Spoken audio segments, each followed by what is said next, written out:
Hey team, and welcome. I'm your host, Carrie, creator of Mother Life, your destination for all things real talk and parenting. This is the IRL group chat, where we talk about the wild balancing act of pursuing careers and passions while also doing our best to show up for our kids.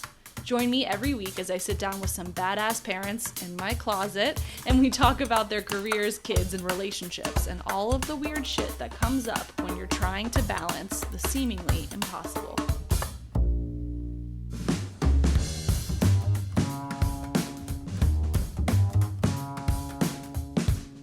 Timing. It's something we really have no control over. When we fall in love, when we lose people we love, when we become parents, so many pivotal moments in our lives are dictated by sheer timing. And while we know this to be true, that life's timing is often beyond us, we also spend so much of our time either trying to control it or agonizing over how the timing just doesn't seem to be working for us. In an attempt to drive myself a little bit less crazy, I'm working on reframing the whole question of timing, whether it's good or bad. Instead, I'm just trying to focus on my direction of travel. The hope is that having a North Star of where I'm trying to get to will focus me on the present. This week's guest had me thinking about timing because her story is punctuated by so many moments where timing played a pivotal role, even if that timing was less than ideal. Only good has come from her taking matters into her own hands when it comes to timing, like striking it out on her own in business while also becoming a mom for the first time. Mica Keeney is the founder of Keeney & Co., a brand marketing consultancy that works with the brands we all know and love. From Care Bears to Tiffany and Netflix, Mica's work has been recognized by her peers, winning a Ken Young Lions Award among a laundry list of other accolades. Outside of her day job, Mica writes about motherhood and all its complexity both on her own Substack, Motherhood Muses, and for outlets like Spread the Jelly. If parenting has taught me anything, it's that for some things, the timing may never feel right. But that's not a good enough reason. You've just got to go for it anyway, guided by those big goals and dreams we have for ourselves and our families. Enjoy. Mica, welcome to the closet. Your parents did you the dirtiest on how you spell your name. I have all week been saying to myself, you're talking to Mica. It's Mica, to myself. Thank you. Yeah, I know. I got into an Uber recently with my mum, and I just said, "Is this for Mica?" She was like, "What?" And I was like, "Well, what do you expect?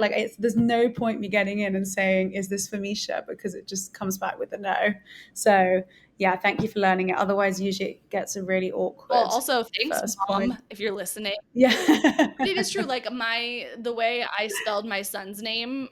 I thought that I was spelling it a cool way, like a traditional Yiddish way of spelling his name, and I just turns out just his name's going to get spelled wrong his whole life. So, oh yeah, do you know my daughter's name is Maile, Maellie. We originally had I don't even know what it's called. That's how the thing in French over it. Okay.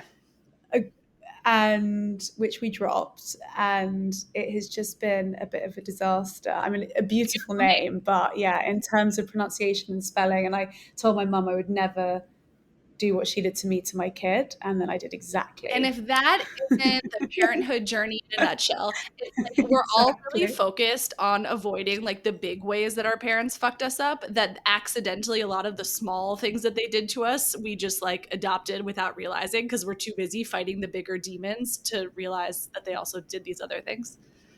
Totally. Yeah. Sorry about the expired food in my refrigerator, for example. I couldn't fight that fight. We've got a lot to talk about today.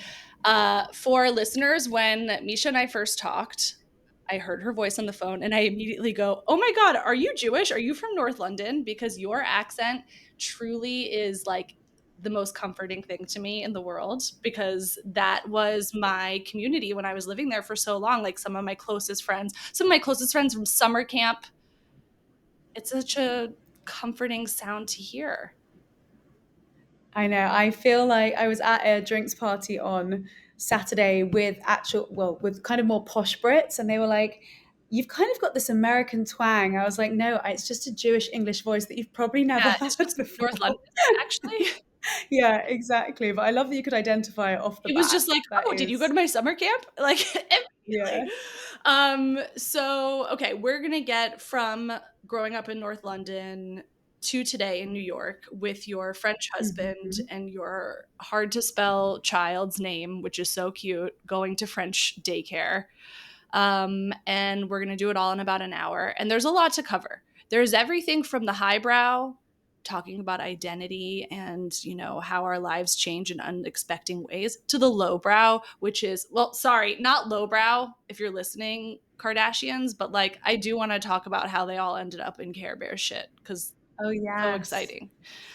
Yeah, I've never been iconic. more invested in Care Bear's journey than I have been since I met you. Now I'm constantly seeing where Care Bears are popping up, like with Ariana Grande on this press tour. There you go. Well, that is the point. We are bringing, well, they never left, but we are bringing them back in a big Well, way. I mean, I feel like our generation is the nostalgia generation. I mean, I guess every generation Totally. is, but we just have really good shit to be nostalgic about. Honestly, this may be where the American UK differences come Well, in. this is so my husband grew up sort of as an international kid and he moved to the US when he was Right. 9 and he's American, but he was like felt so left out of culture because he got here, he didn't know any of the Hmm. same cartoons. He didn't have any of those same like cultural touch points. Yeah. Oh, my husband has a similar story because he learned, well, his parents were British, but he grew up in France, and he says that once he got to uni at the age of like, yeah, like 18, so like more or less like older teenager. They called him MTV Joe because he'd learned all his like language and references by just watching MTV, which was but he was like desperately trying to, fit in and learn the cultural Good for him. references. I don't think my Yeah. husband ever made that effort, which He says a tried. lot. But okay, so growing up, you are oldest sibling energy, right?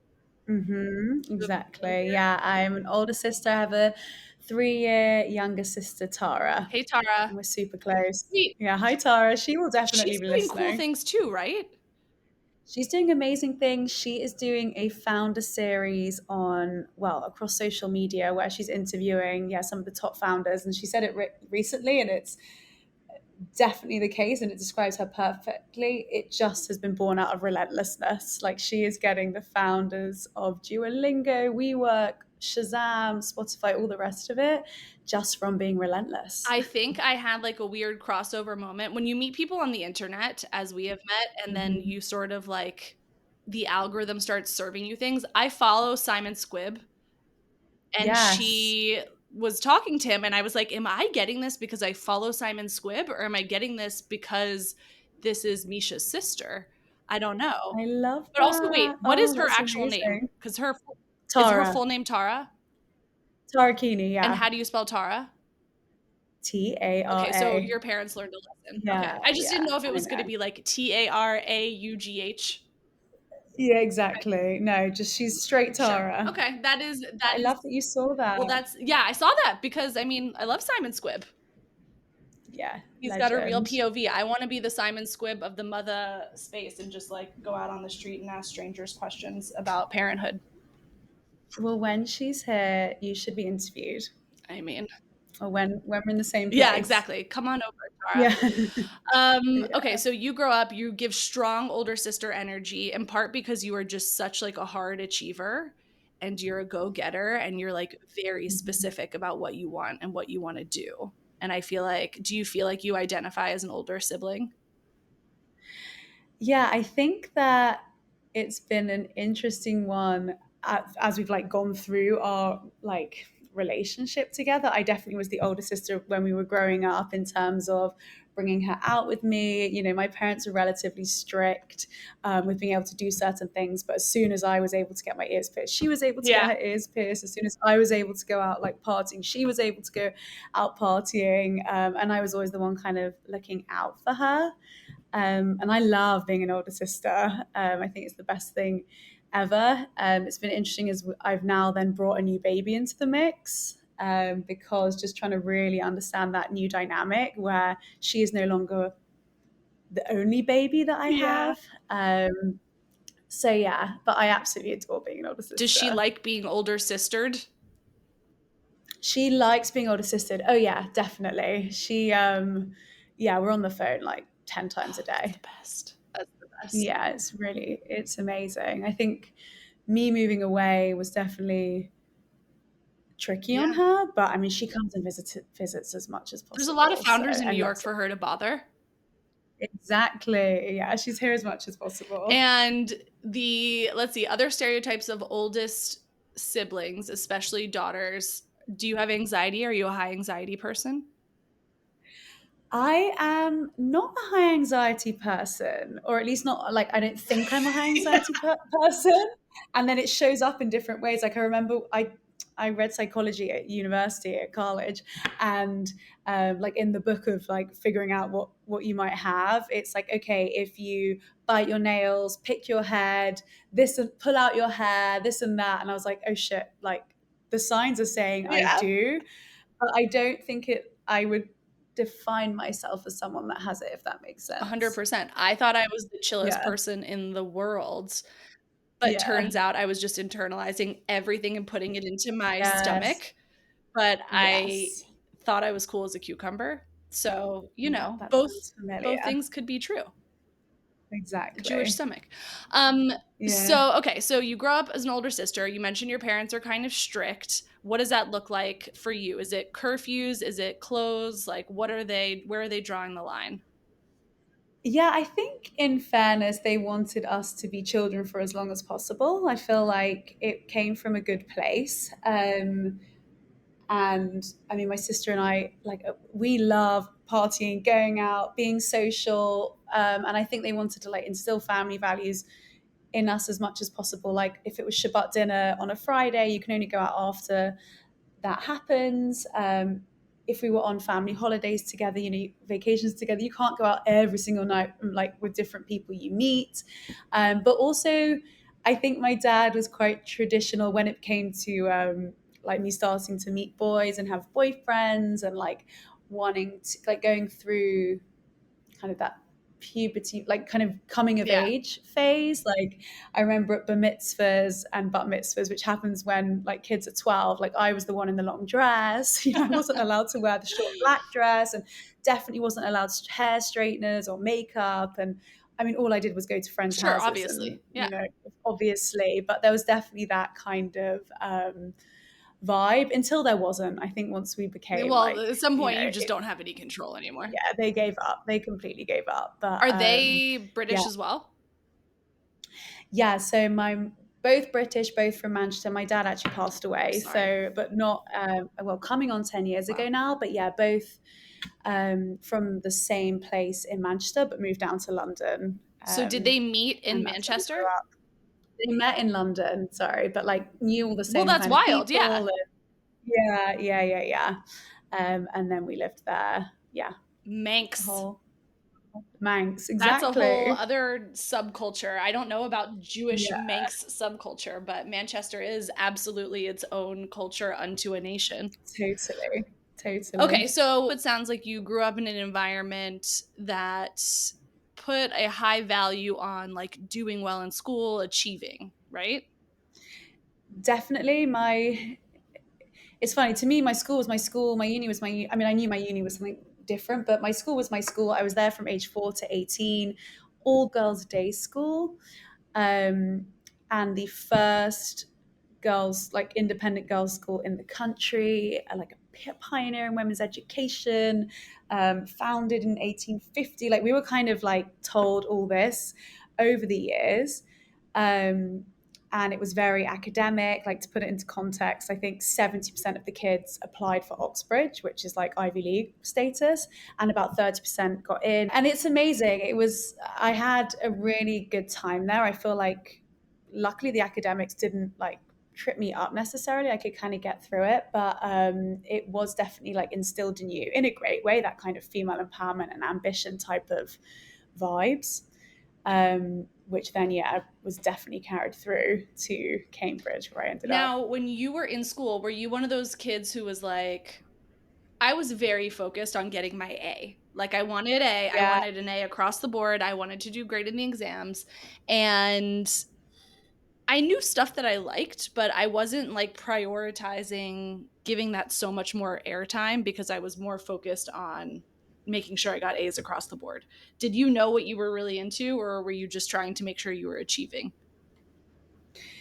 I think it was, yeah, just that sense of achievement, because that's what was, yeah, fostered around us. And when we got those results, like every time we'd get A levels results or GCSE or even just like end of year exam results, you know, that was a big moment in my family. That's when we celebrated and got gifts, and less so on birthdays. And obviously it wasn't, I mean, it all came from a good place, but that was what was really celebrated. So it was just like, yeah, what can I do well in, and what can I get the grades in, essentially? Probably at the expense of them pursuing other hobbies and passions and that type of thing. But also there were they did offer more like creative options, but you kind of could do one at GCSE. Like if you dared do art, drama, and whatever the other Yeah. things are, you know, it was like, oh, really? You did one, and then you didn't take it to A level unless you were going to become that in your like professional career. Like if you were going to become an actor Yeah. or become an artist, that's when you do it. So yeah, it was kind of still on the academia side of And things. then for Cambridge, I mean, it's such a storied institution, obviously, the oldest university in the world, right? I Or don't something. even know, Come on, probably. Misha. Yeah. Yeah, I know. I So I know. think it is. Yes, I think it yes, is. And very much like giving sort of a Hogwarts look and experience. yes. And, you know, would you identify as any particular Harry Potter house? Were you a Harry Potter reader? I'm gonna My I'm gonna husband give you hates a Florence. Ravenclaw. I'm Yeah, not. you're gonna. Oh, Yeah. really? I feel like that's like a dorky No, one. first of all, I'm a Ravenclaw, Oh, bitch. I'm just okay, kidding. fine. No, Gryffindors, I feel like, and I'm sorry, but I'm just gonna shots fired to our more Yeah, Harry Potter inclined. Gryffindors were a bit vainglorious, I think. I think they were really going for being brave as like almost to the point of stupidity sometimes. right. I think Ravenclaws are thoughtful, What's the analytical. one that Harry's What? in? What's Harry's Gryffindor. one? Oh, Like Gryffindor. like Okay. he was doing stuff that it's like, really? Should a kid be doing this? Okay, Granted, yeah. like, I mean, he had a little bit of a special set of circumstances. I'm just saying. I mean, Straight over my head, but I can't wait to tell people that you thought I was a yeah, first of Ravenclaw and all, get you the should tell people reaction. that. And second of all, I might have to start asking everybody that question. That might be as important Yeah, as the it's birth good. order question. Yeah. But Cambridge comes with like a lot of prestige, a lot of pressure once you're there, right? And similar to the Hmm. Ivy League experience. And you said you studied psychology. I studied social sciences, so it was a blend of, yeah, psychology, politics, sociology, and then there was some social anthropology And thrown in there as and what did you well. think you were going to do with that? I had no Sure. idea. It was that moment where it was all kind of gearing towards like grades, grades, grades, and then you leave uni and you're like, hang on, I have absolutely no idea what to do with this. And not only that, but I feel like I'm done with education. Like actually pre-Cambridge, I was probably like, oh, I want to be a lawyer. That might be the thing that I'm trying to explore. But once I got to that end of final year, I was like, hell no, like I'm not doing any more education. And I chose PR instead. And when you looked around at your peer group, was it the kind of feeling that like everybody's going to go on to really do something? Like, do you feel like that there's that sort of communal pressure that everybody has to prove that they got their spot and are going to use that spot for something? There was a moment, and it's funny you bring that up, that I mean, I took it seriously, but I was an 18-year-old who just left home for the first time. You know, I was like, I was excited, and I feel like I didn't show up to one of my tutorials or a few successive, like tutorials in succession. And one of the girls said to me, like, you know, like a lot of people missed out for this spot and you need to start taking it more seriously. And I feel like you don't really understand what you've got. Um, and it was an interesting one. I'm too young to really even understand. I didn't even really understand what that meant. Now I look back on it and I do get it more.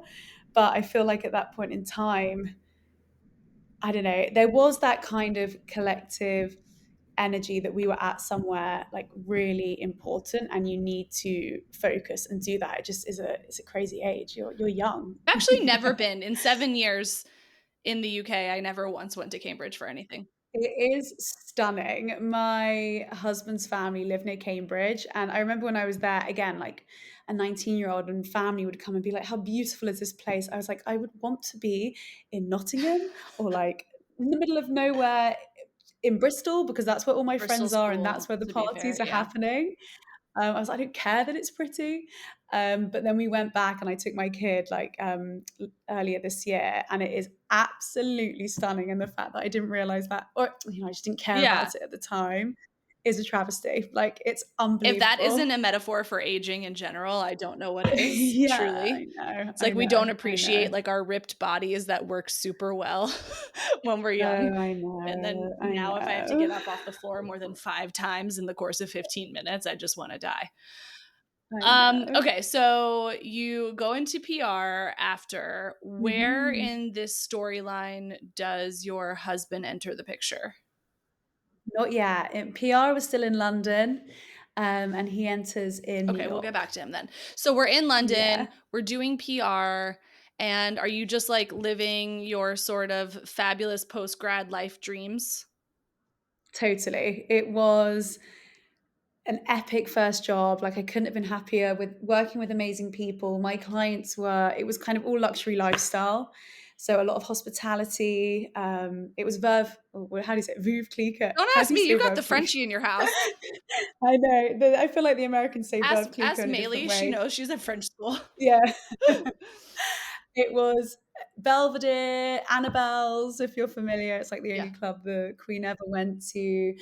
Victoria's Secret fashion show when it came to London. It was like, it was just epic, epic brands. And I absolutely loved it. And then they decided to build an office over in New York. And I like caught wind of it. And I was like, I have to join you and be there. What was it about New York that called to you? Oh, I feel like I'd been here a couple of times, and I felt like I just was desperate to explore something new. Um, Even though I didn't like grow up in the center of London, I knew London very well, and I was like, I just need to try something different. And I also think, and only do I now really think about this or like upon reflection, but my parents got divorced around that time, or were getting divorced around that time, and Mm, my dad got sick, and maybe subconsciously I did want to like get yeah. away, but I do not. That's not part of my story, which is interesting. Like that is not how I think about it, and not necessarily definitely the reason why, but it all makes Yeah, there sense. are so many my whole childhood, I was dying to get out of where I was from, and if you had asked me Yeah. then, I wouldn't have been like, "I'm trying to escape toxic family dynamics and my parents' divorce and whatever." Like, I wouldn't have ever really articulated that. I was just like, "I wanna go to the Right. big city. I wanna make something Yes. of myself." And now looking back at it, it's like, "Oh, I don't of course I didn't wanna be there." It was really sad and, like Yeah, it was yeah, tough. It was tough. You know, Kelly Clarkson yeah, Breakaway, it's like, yeah, oh, I was like, "Oh, I need to go, I need to get away," and, like, from this small town life, even though at that point I was living in the center of London, but it was just like New York was it. 100%. New York was it. And now you've been there for how many years? 10 Yeah, years. so 10 years, it's crazy. I just got my green card, which is huge. amazing. It's been a long And old road, yeah. congratulations, because turns out they're not Thank giving those things you. out pretty No. easily. No, it took a minute as well, but yeah, it feels good to And have it. so on this journey, you're the child of divorce, you lost your dad pretty early. Are you thinking maybe one day I want to have kids like on this path? Especially because like when you go to the achievery high school and you go to the achievery college and then you're thrown into this super fun nightlife filled kind of profession, Mhm. where like is this something that is percolating in the background anywhere? Yeah. I mean, not in the immediate, but I knew it was never a doubt that I um, wanted to have kids. That was always For sure. my path. But I don't think I quite realized what that meant, and I don't think I quite like ever thought when and the impact that would have. But yeah, it was like in the far off for One day. sure. One day. And when you were doing when you were like kind of starting into PR, did your parents understand what this profession was and were they excited about it?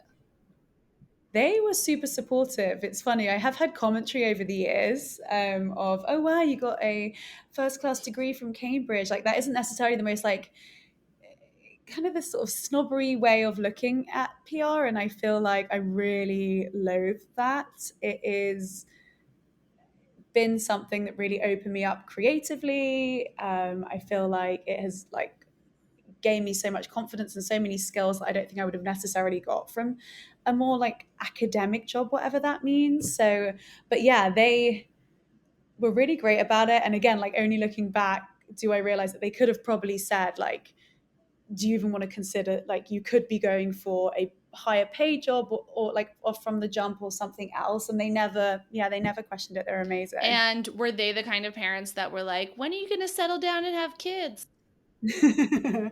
Not at that point. Yeah, not really. I didn't feel pressure in that regard. But then I think again, not at that point, but then once I did say I was pregnant from my mum, the like transition into like, oh, do you really think you're like, do you really want to like put so much into your work? Like, do you just want to take a beat? That kind of like reframe has been a real like, hang on, what? Like, why did we go to that school, get that education, be put on this path of this achieve? And obviously, it's giving the best opportunity for your kids. Like, I totally understand it. But then to like have it's a 12-year career to be like, don't you just want to be a mum now? It's really trippy because no one really talks about it in that way. So, My mom and I actually had a um, huge argument. We're super close, but we had a really big argument yeah. because when I was, I guess I had my son again during the pandemic in New York, and I was on my 6-month maternity leave because I was working for a British company. And I was trying to Mm-hmm. figure out what to do next. And I wasn't happy with the pay. And I was trying to figure out next steps. And I was applying for jobs while I was on mat leave. And she was kind of saying, like, well, don't you think like maybe you should try and find something that's not full time? Don't you want to slow Yeah. down? These are these years. And at the time, like she really got into my ear. And I've said to her since, and like we do have a really open relationship talking about all this stuff, but I'm like, I think it's the worst advice you've ever given me. And I think it took a huge toll on my mental health and well being because I took a step Interesting. back when I shouldn't have. And Yeah. I think that it made me a sadder person in a really important part of my life because Yeah. I was trying to be something that I had never planned to be before. Like it was not on my bingo Mm-hmm. card or my to-do list to slow down. Like yes, I knew that it was going to be hard to juggle and figure it out, but so from now on she's like very respectfully learned to keep her mouth shut. And Yeah. And also times are yeah. different. Like, and we are constantly seeing what everyone else is doing. Not that it should be us Yeah. again, it shouldn't be that way, but I do think there is and obviously like what we can achieve with whilst being, again, it's different times. So it is, yeah, I don't know. It's an interesting Yeah, and one. I like replay my childhood now sometimes and I'm like the same time you were cheerleading for me to be, to succeed and do well, you were also kind of subliminally teaching me how to be a housewife. Like when I think about like how I'm the Interesting. holder of the family's recipes, how I do all of the cooking for the holidays, how like I'm really into entertaining. I don't begrudge those things. I love that part of my personality, but it's like my brother wasn't doing any of that. Like he wasn't being Right. trained to be keeper of the mandel bread recipe or whatever the fuck it was. And Yeah. so I feel like when I met my partner or my husband, like I got confused about which parts of me I was supposed to show him also. Like, am I supposed to Right. show you that I know how Right. to be a homemaker or Right. Yeah, you don't want to give too much away and how much you meant to stand your ground. I think the one of the most like surprising moments with my husband and I, which happened, was when, and again, I took 10 weeks, sorry, after having my kid. I'd like recently started, like gone out on my own, like started my own thing. And I was like, I want to keep at it. Like, I want to keep at it. And he said, if you want to take a pause and like stop for a year, obviously you don't have like eligibility for maternity, but I can cover you, like we're good. And I was so yeah. offended. I felt like he was just really like putting me down. It felt so derogatory. And I mean, I went at him, but really it came from a good place. But I do think there is this like tension of what we think we should be, and then we don't know how to reconcile that with what we've learned or what we maybe want to do. And it's a really confusing time right now for women who've been grown up to really like go for it as a career and like almost like think that that's, or know that that's the way you earn respect, or have that in your mind that that's the way you get respect, and then try and unlearn that and see that actually mothering deserves as much respect. And Yeah. yeah, And you yeah, genuinely have to do, like, I cannot spend every day, all day with my children. I can't. right, It is worse right, for them. It is worse for me. I right. can't. And I love them and I cherish the time I do get with them and I do try and prioritize it and be present. And also, I have friends who were absolutely built to do that and they love it and they're Hmm. so good at it. And it's just not me. I can't do it. I don't want to do Hmm. it. Hmm. And I don't think it makes me a less bad mom because I don't want to do it all the No, time. no, I think there's what I've tried to figure out in my work is like, okay, what is it that I'm getting from the work? Like, and ultimately I want to be intellectually I mean, obviously income and, that kind of thing, but separating ego and thinking what is good, am I going to bring into being a good mom? And that's that like intellectual stimulation so that I can kind of get that part checked so that I can then, you know, play with my kid and be playful and not have to think about anything like that. And I think that's where I've tried to like really hone in. And it is like figuring out what is it about work and the achievement that you Yes. love to then, yeah, like not just also then continue on that workaholic path, because that is where I was going for Yeah. sure. And it's totally well said. It's such a good point of like figuring out like, well, what buckets do I need to fill in my life? And I cannot get all of those from my children. So where am I going to get Yeah. them from?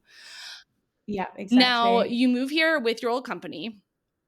Yes. And then at some point you decide you're going to do your own thing. Yeah, so I worked for my old company, well, for a long time. And then I eventually got my green card through marrying my husband. That's where he kind of he comes into it a bit before that. And then I was able to, because obviously your visa's tied to your work before that. So I could then actually start my own thing after, yeah, like 8 years of being here, which felt Amazing. amazing. Now, how do we meet your husband? We met my husband because a good friend of mine came out to visit, was staying with her brother. I went for dinner and met them, and then the brother is my now husband. So my friend is my sister-in-law, which is That's epic. unbelievable. Was she like gross, Misha? That's Epic. disgusting. Yes, yes. She still can't believe it. She's like still like, I cannot believe like you fancy my brother. Like, cannot believe you think my brother is like someone you'd want to date. And I'm like, okay, we now have a kid together. But she loves it. It's the best thing ever. Like, it makes family occasions. Yeah, it's a That is dream. the dream. And we had kids within a week of each other as well. Okay. So Yeah. you guys have really figured it out. Yeah, it's And amazing. so you met the old fashioned way, IRL. And Yes. besides the added bonus of having like one of your good friends potentially be part of the family, what was it about this guy that you're like, yeah, I'll really commit to this? Well, let me tell you, I think at the beginning, it wasn't like necessarily like we met, that was it. I think we probably met 3 years before we officially started dating. But like right off the back, I think his humor, his charm, his smile, like I just found him hot. Like, and really, I met him when I was 23. So it took like, it was a situationship for a while. We both had other boyfriends and girlfriends, and then we came back together, and it was like, right, this is the time. Like, we can actually commit to this and do this, because otherwise we were too young. I feel like I'm really glad like we got whatever we needed to get out You of our got your systems so yayas that we out of could the come way. together. And yeah, exactly. Now, he grew up in France. Yes. But his parents are British?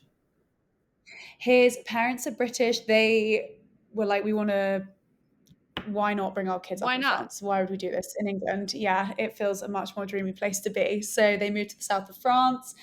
He was born in Cannes. I feel like people are always like, oh my God, you're bougie. But actually, it was this like beautiful sort of remote Yeah. forest land where they grew up in the south of France. So what's And his accent yeah, situation?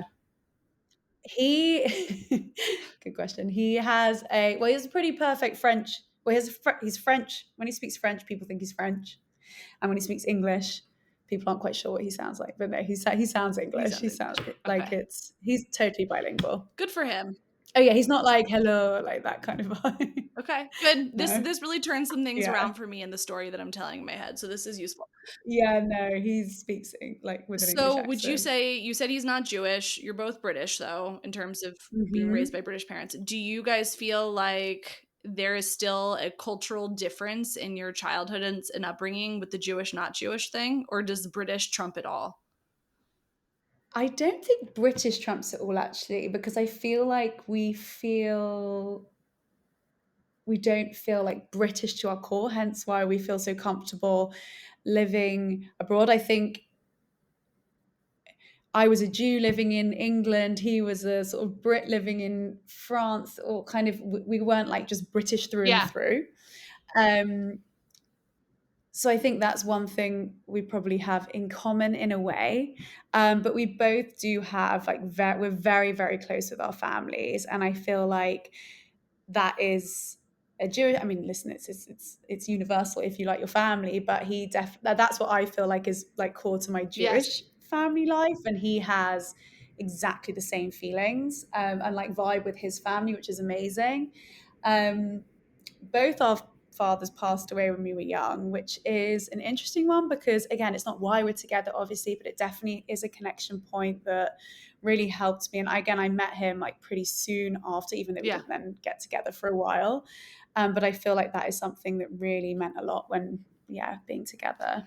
That is there's a weird thing on the pod where a lot of people who lose a parent young, Hmm.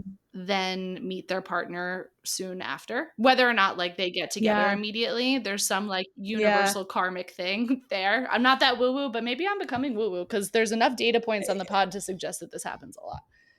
Oh, that's interesting that it comes out. Yeah, I feel like in one of the mums like groups that I'm in, they said that once you become a mum, you realize there's this like invisible club of mums like around you, and just which you hadn't really realized before.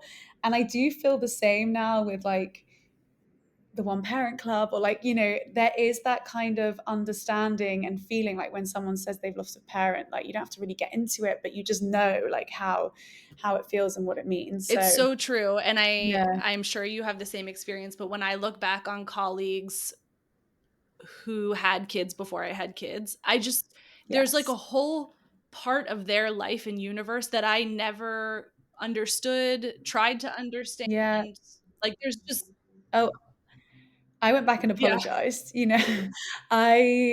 did a lot of work travel, like did for brands, different like activations and events and all the rest of it all over the US. And I feel like I should have been the first one to put my hat in the ring, but oftentimes I was like, oh, why does it have to be me? When, people started having kids and they had other commitments, and I had a party, like I had a commitment as well. Like I had things to get to. And it's just so naive to not realize. And I feel like props to them that they didn't like sit us all down and say, do you Yeah. understand what we're going through? Like, I'm like, wait, you did that and you were pregnant, but you just have no idea. And it is that kind of, and it's not like, sometimes now you want to say like, oh, when you have kids, you'll get it. Like with my sister, sometimes I'm like, oh, it's hard to explain it, but you'll get it. And you don't want to be Yeah. patronizing or anything like that. But I do feel like there is this like realization of like, holy shit, you just can't even understand it until it No. And it's happens. similar in parenting as well. Like when I listen to you hear talk about like the early days of daycare with your daughter, now that I've had that experience and I'm doing it again, Yes. but I'm doing it again. So it feels totally different, but I can empathize with you in a way. And like, I totally get, like, I hope you've checked your phone multiple times while we've been on this call. Like, I get it in a way that I could have never understood before I went through it. Like, Right. I think that's true of people that I really look up to who have older kids than I do, who like can give me their Mhm. perspective because I can't know what I don't know. It's Yeah, just not possible. exactly.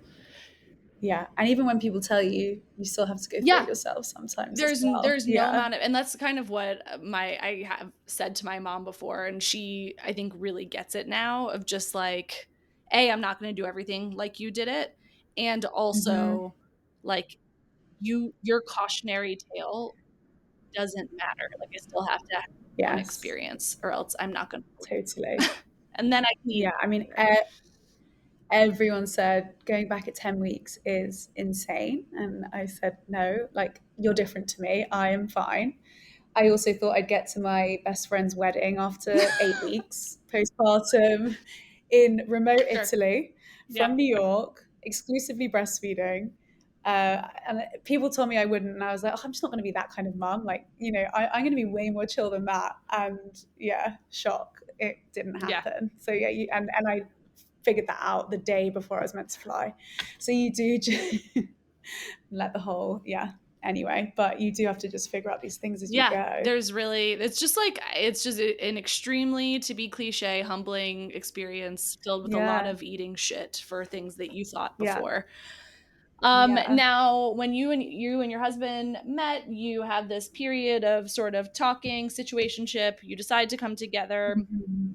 Big bonus, he can help us with a green card. We love that about him. Yes. Yeah. And Maylee enters the picture where? Was this a now's the time, or oh, okay, we can't wait to see you when you get here, but we didn't know it was going to happen this fast? The second Yes. one. Yeah. Second one. Um, Albeit realizing it happening quicker than I hoped, or quicker than I thought, I should say, is an absolute miracle. Like, and I knew that. I'd had friends that found it more tricky and struggled, and I knew that there was no way that I should be thinking like, oh, this isn't my when I thought it would happen, because it really was such a miracle. But I do think I hadn't necessarily then done the work to prepare, and that came as a quick um, like realization. Even like thinking about my social calendar over the next 3 months, my work calendar of the like events that I had and the travel that I had, and being like, oh shit, now I have to do this, or like figure it all out how I'm going to kind of get around this now pregnant.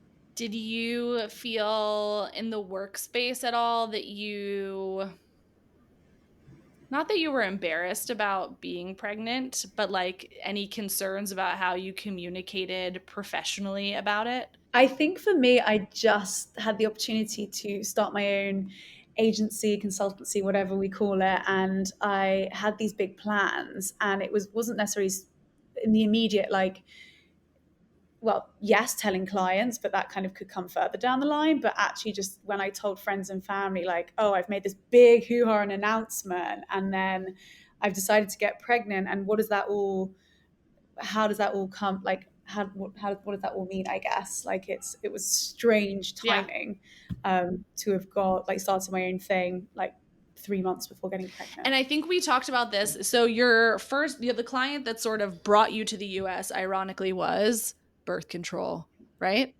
And Correct, then yeah, exactly. and then now you're in a different space where you are working with brands like Care Bears, which like couldn't be more Yeah. synonymous with just like the joy of childhood. Do you feel like Yes. your kind of experience as a mom, or entering sort of the mom space, is informing how you're thinking about your work now, just strategically, clients, etc.? Oh, definitely. I feel like before becoming a mom, I was like, I'm never going to make like motherhood my whole personality. Like, I just that is not Same. for me. And now I have a I'm on a mum podcast. I have a Substack about motherhood. My main client is Care Bears for parents. It is just how it's all worked out. But rather than fight it, like, that is in my flow. Like, that's what I feel really good about. And it isn't my entire personality, but it is a core of me. And it's actually just figuring out how I can integrate that into my personality rather than fight it.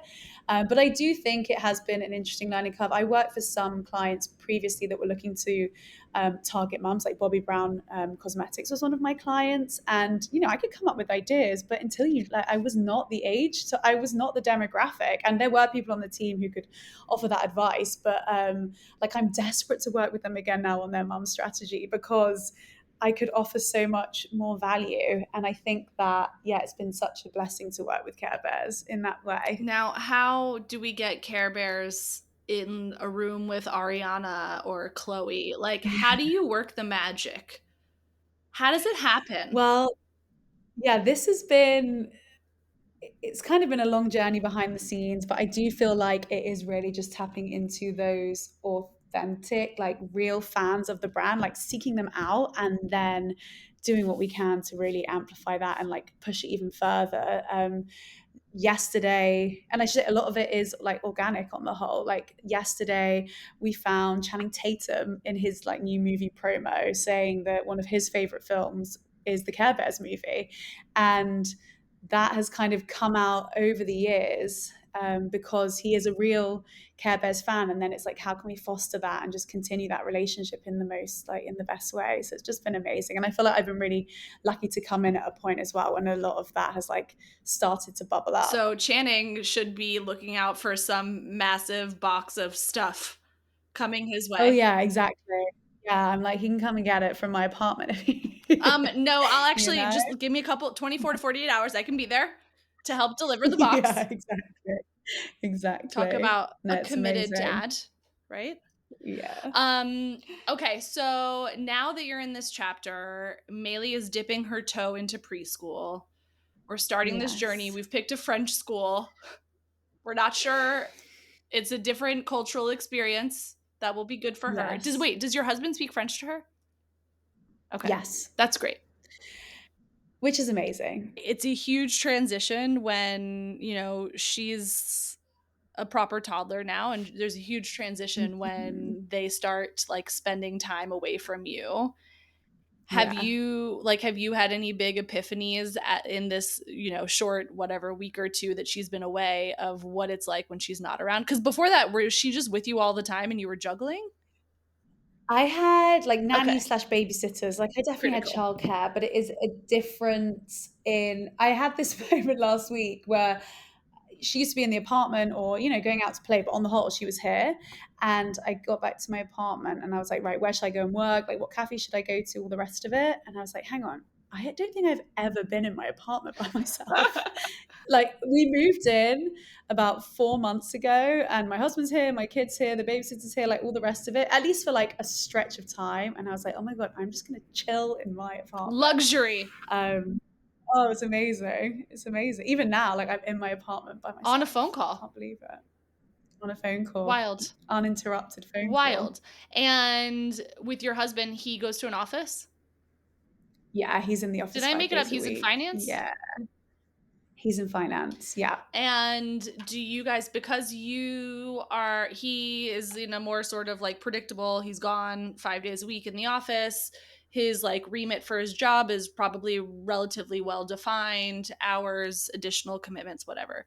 You are in the building phase of like building your business.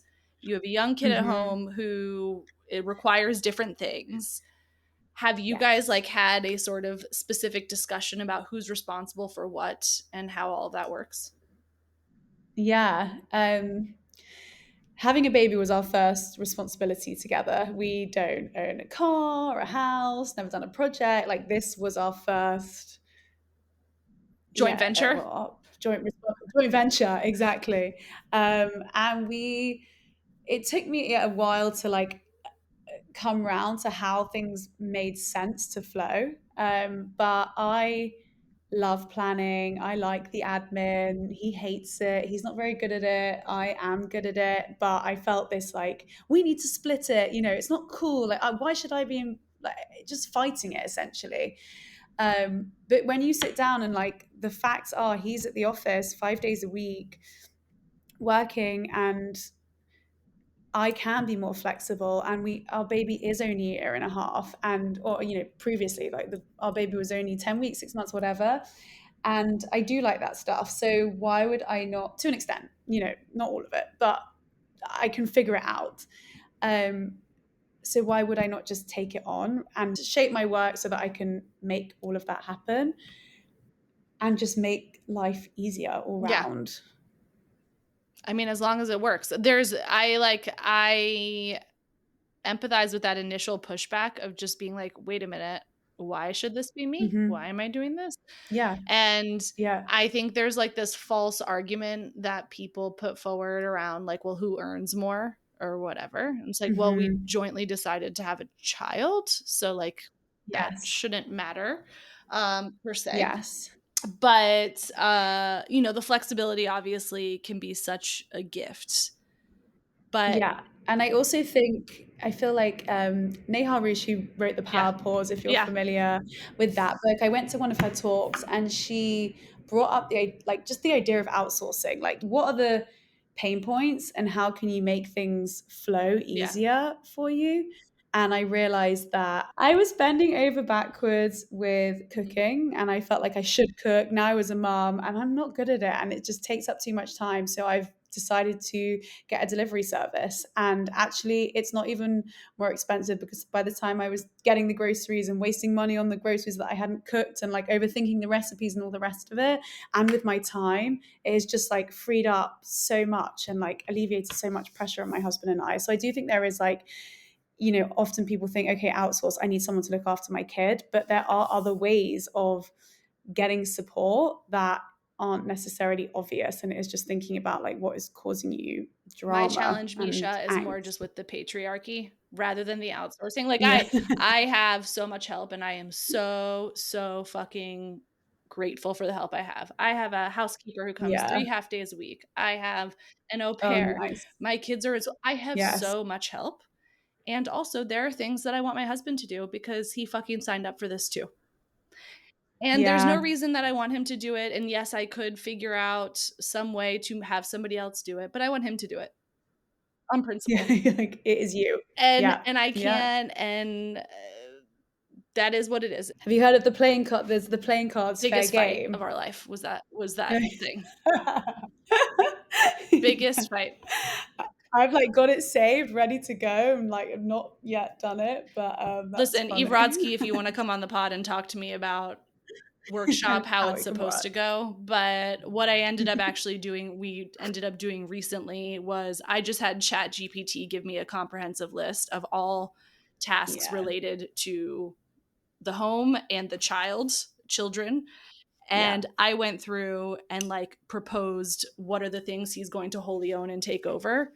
And like we just like had a meeting about it. The thing with the cards is it can make somebody else feel like shit. Because yeah, I do own most of the Mhm. cards. That's fine. I Yeah. know that. But he's seeing Mhm. what he's struggling to do and achieve all day long in his tiny little pile. And it's just like, well, that doesn't feel like it connects. Depending on the person. It's a cautionary tale of the fair play. Don't bring it up. Yeah. Keep it in. Keep it locked So away. now that Okay. is the plan that Maylee will start doing more daycare. Or are you going to keep it at 2 days for now?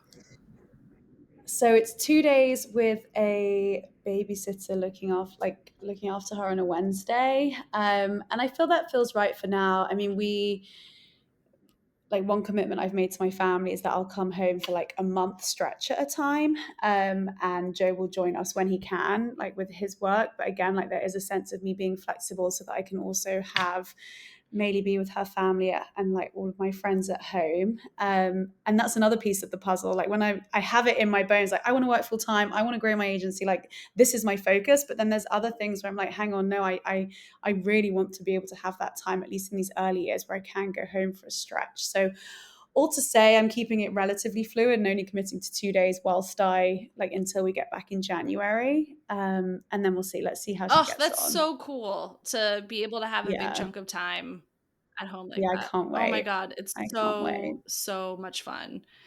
Now, you have asked me a question that I'm going to ask you, which was about milestones in your motherhood.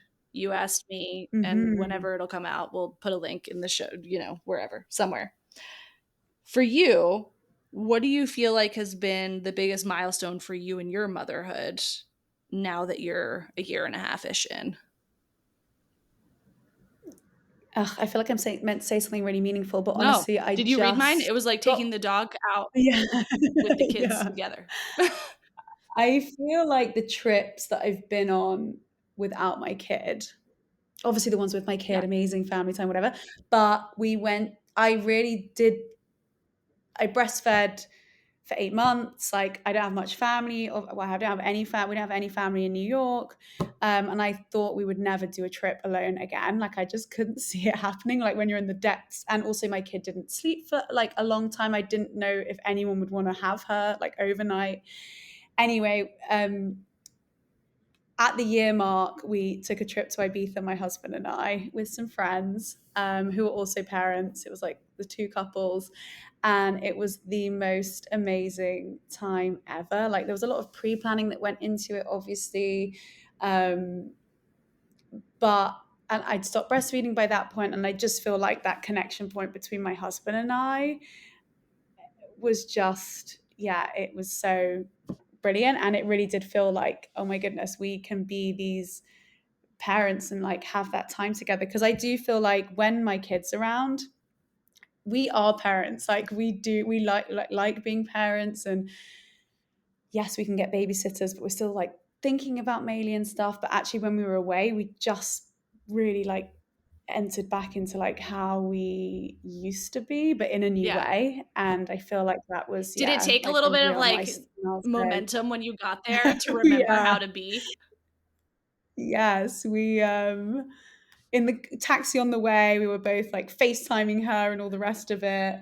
When we first got there, I don't know, it was a funny like first bit when we were like, okay, no, we can't speak about our kid. We can't speak about our kid. But yeah, by the time we'd really like got to dinner, we were like, who? No, it was really good. It was really good. And so now looking forward, you have started the Substack where you're not only writing yourself, you're getting, friends, people to contribute as well. And so you have this creative outlet, you're contributing writer with Spread the Jelly. You're like kind of in your creative girl era also. Honestly, it's so nice to hear that, because I feel like it was something I felt that I didn't necessarily have, or at least wasn't pursuing, because it was just all work hard, play hard. Like that was my MO in New York. And I feel like becoming a mum has I've added another thing into my life as well as becoming a mum, but with intention. And I feel like I just feel so great. Yeah, I feel so grateful to have that outlet. Substack is epic. It is good. And you know what? Sometimes we can just do things and write things and make things because they're important to us. Yes. Yeah, that's been interesting as well. I feel like I started on Substack a year ago. It was definitely not in pursuit of a new audience or to monetize and this and that. And I feel like over the course of the year, a lot of brands and people and all the rest of it have been going on to Substack. And I have to like pull myself back to think, you didn't do this for that reason. Like, it doesn't matter necessarily how many subscribers you have. Like, if one person gives you a like positive feedback or opens a conversation, or how we met, like this is just incredible. Like that is what it's about. And I do feel like there'll be times where even now on Substack, I'll get a message like how you can build your subscriber growth. Like, I was like, when did that happen? Like this was meant to be the antithesis of that. So I've just got to stay grounded in the fact that it is the creative outlet and to build community and to have these points of connection. And I think, like Spread the Jelly, that came off of it as well, which was just such a dream. Well, I'm excited for people to read. We're going to put it in the show notes for people, and anything else you want to share. I have a cute picture of you on a tractor as a kid being a quintessential British child that will also be on the Substack for people to see in the show notes. And I'm looking forward to people going on the journey with you. Thanks. You recently posted something about like how you still are a girl who wants to go to the club. And I look forward to the day where you do one of those things like bring Maylee to a kids club at 12 o'clock with the headphones on, because I see it in your future. Yeah. Oh, well, we are, my brother-in-law is doing a festival next summer. He's throwing a festival, and that is the first like time where Maylee will be in headphones. Is it in the US or the UK? Okay, so UK. she's gonna need baby galoshes. Yeah. Amazing. Thank you so much for having me. Thanks, Mica. This was a blast. Team, I need your help. If you love it here, please like and leave a review on your favorite podcast platform. Subscribe to the Substack for full access to this episode's show notes and join the discussion. And of course, follow me on Instagram at Mutha, MUTHA.life for a daily look at all things Mutha. Thanks for listening. Be sure to tune in next week for another Chat in the Closet. This podcast was produced by Mutha Life, music by Ronan Landa. See you next time.